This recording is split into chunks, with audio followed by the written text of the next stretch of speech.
आज डीएनए की शुरुआत एक बड़ी खबर के साथ। खबर दिल्ली की जवाहरलाल नेहरू यूनिवर्सिटी यानी जेएनयू से है, जहां एक बार फिर टुकड़े टुकड़े गैंग एक्टिव हुआ और जेएनयू में एक बार फिर पत्थरबाजी हुई। ये तस्वीरें जेएनयू में पत्थरबाजी के दौरान की हैं। दरअसल आज जेएनयू में फिल्म द साबरमती रिपोर्ट की स्क्रीनिंग हुई थी। उसी स्क्रीनिंग के दौरान यह हंगामा हुआ।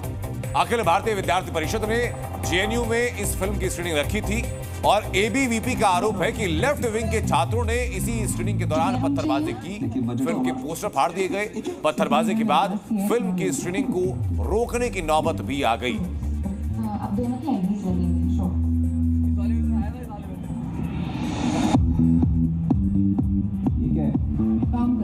ये जेएनयू की तस्वीरें हैं जहां पर फिल्म की स्क्रीनिंग रखी गई थी। अखिल भारतीय विद्यार्थी परिषद ये वो संगठन है जिसने इस फिल्म की स्क्रीनिंग रखी थी। फिल्म का नाम द साबरमती रिपोर्ट। इसी फिल्म की स्क्रीनिंग को लेकर के वहां हंगामा होता है, पत्थरबाजी होती है और अखिल भारतीय विद्यार्थी परिषद के लोगों का आरोप यह है कि लेफ्ट विंग के जो छात्र हैं, जो नहीं चाहते कि साबरमती का सच किसी के सामने आए, वो लोग हैं जो पत्थरबाजी करके स्क्रीनिंग को रोकना चाहते थे।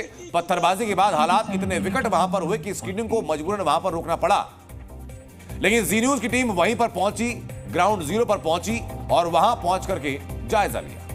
जेएनयू में एक फिल्म की स्क्रीनिंग को लेकर एक बार फिर विवाद खड़ा हो गया। दरअसल आज एबीवीपी ने यहाँ पर शाम को 4:30 बजे एक द साबरमती रिपोर्ट फिल्म की स्क्रीनिंग का ऐलान किया था और साबरमती ढाबे पर ये स्क्रीनिंग 5:30 बजे शुरू हुई। लेकिन उससे पहले ही कुछ लेफ्ट विंग के छात्रों ने जो साबरमती रिपोर्ट के जितने भी पोस्टर थे उनमें से कुछ पोस्टरों को फाड़ दिया गया। लेकिन 5:30 बजे जब फिल्म की स्क्रीनिंग शुरू हुई और उसके बाद 6:30 बजे करीब 1 घंटे की स्क्रीनिंग हो चुकी थी, उसके बाद इस तरीके से यहाँ पर बैठे हुए छात्रों के ऊपर पथराव किया गया।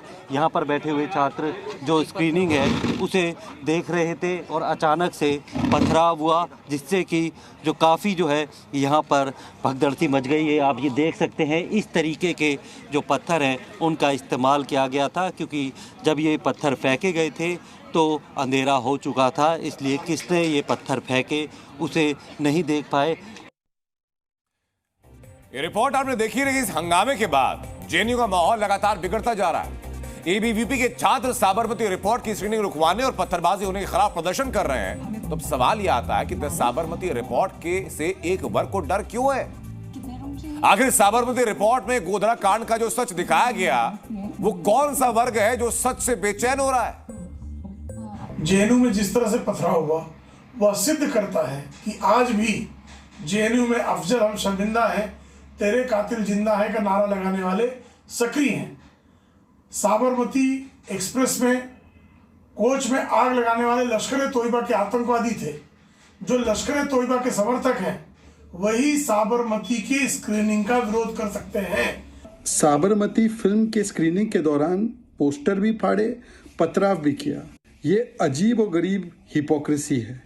ये वही मंडली है जो बीबीसी डॉक्यूमेंट्री दिखाना चाहती थी। ये वही मंडली है जो परजानिया फिल्म दिखाना चाहती थी। पर ये वही मंडली है जो गोधरा कांड का सच छुपाना चाहती है। ऐसी कौन सी बात है गोधरा कांड में जो सामने निकल कर आएगी तो इस जमात को उससे तकलीफ होती है। द साबरमती रिपोर्ट गुजरात में 2002 में हुए गोधरा कांड की कहानी है। इस फिल्म में साबरमती एक्सप्रेस ट्रेन में आग लगने की घटना को दिखाया गया।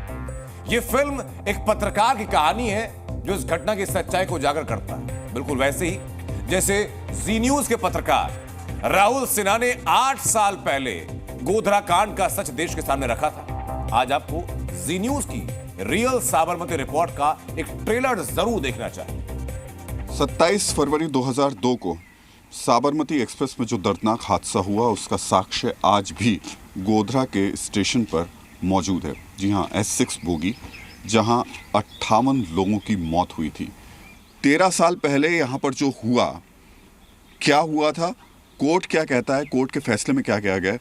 राजन जी, आपके पास में वो पूरा फैसला है, 900 पन्नों का फैसला बताया बिल्कुल, है। बिल्कुल बिल्कुल। मुझे पहले ये बताइए कि S6 बोगी हमारे सामने है। बिल्कुल।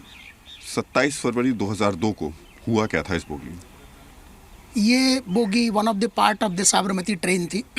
बीच में थी, S6 था। इसके आगे और पीछे पूरी ट्रेन की लाइन लगी हुई थी। इसके आगे आप S5 देख सकते हैं। ये दोनों बोगियों को पर्टिकुलरली टारगेट करके अटैक किया गया था, जैसा आप वर्डिक्ट में भी है, कोर्ट ने भी माना है कि देयर वाज अ कॉन्स्पिरेसी, षड्यंत्र किया गया। ये कोर्ट का वर्डिक्ट है कि इरादा पूर्वक intentionally stone throwing just like a rain, मतलब कहते हैं कि पत्थरों की बरसात करी गई। अगल बगल की मस्जिदों से जो कॉल किए गए, रिकॉर्ड की बात है, इस्लाम खतरे में है वगैरह सेंटेंस बोले गए, और मुस्लिम जो लोग थे 2-5 हज़ार की संख्या में, अनगिनत संख्या में आए, उन्होंने फिर से स्टोन थ्रोइंग शुरू किया। उनके पास जो पेट्रोलियम एट्सेट्रा जो इकट्ठा किया हुआ था रात को अमन गेस्ट हाउस में स्टोर किया गया था 140 लीटर के अंदाज से पेट्रोल, वो पेट्रोल और कपड़े और वो सब जला के इस बोगी में यहाँ से डाले गए। उस साइड से, ये ऑफ साइड है, ऑन साइड से वहाँ से डाले गए। आज कहानी यहाँ नहीं है, आज यहाँ बात नहीं है कि साबरमती के S6 बोगी में क्या हुआ था। सवाल ये है कि इसके बाद क्या हुआ, और इसके बाद क्यों जो इस हादसे में लोग मारे गए थे उनके साथ लोग खड़े दिखाई नहीं दिए।